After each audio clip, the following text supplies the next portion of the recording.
What's up, guys? Today we're going to show you how to replace a key fob battery on a Maserati push start key. For those who'd like to know, it's a pretty simple and easy job. You need a CR2032 battery and a T7 Torx bit and a little flathead. The first thing we're going to do is take out the valet key, which is this button right here. Valet key out.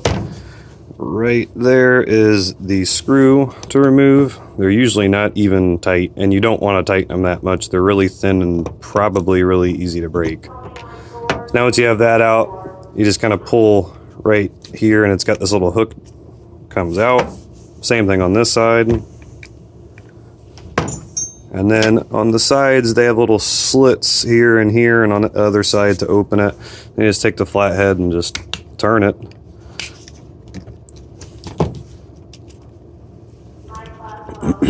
Now, there's a screw right there holding on the circuit board. And that one's usually a little tight.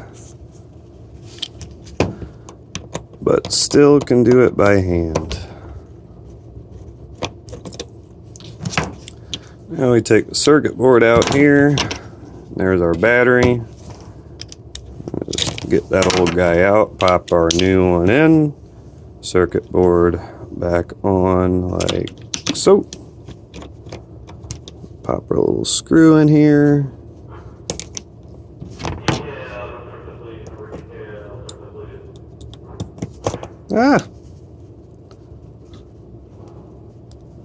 These little screws. There we are. That's back down and in. I can pop our top on.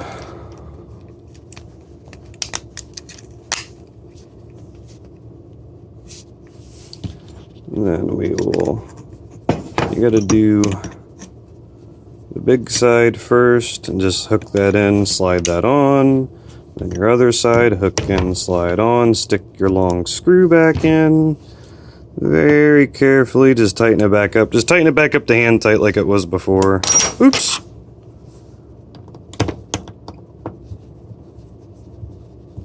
And voila, you have changed your key fob battery for your Maserati.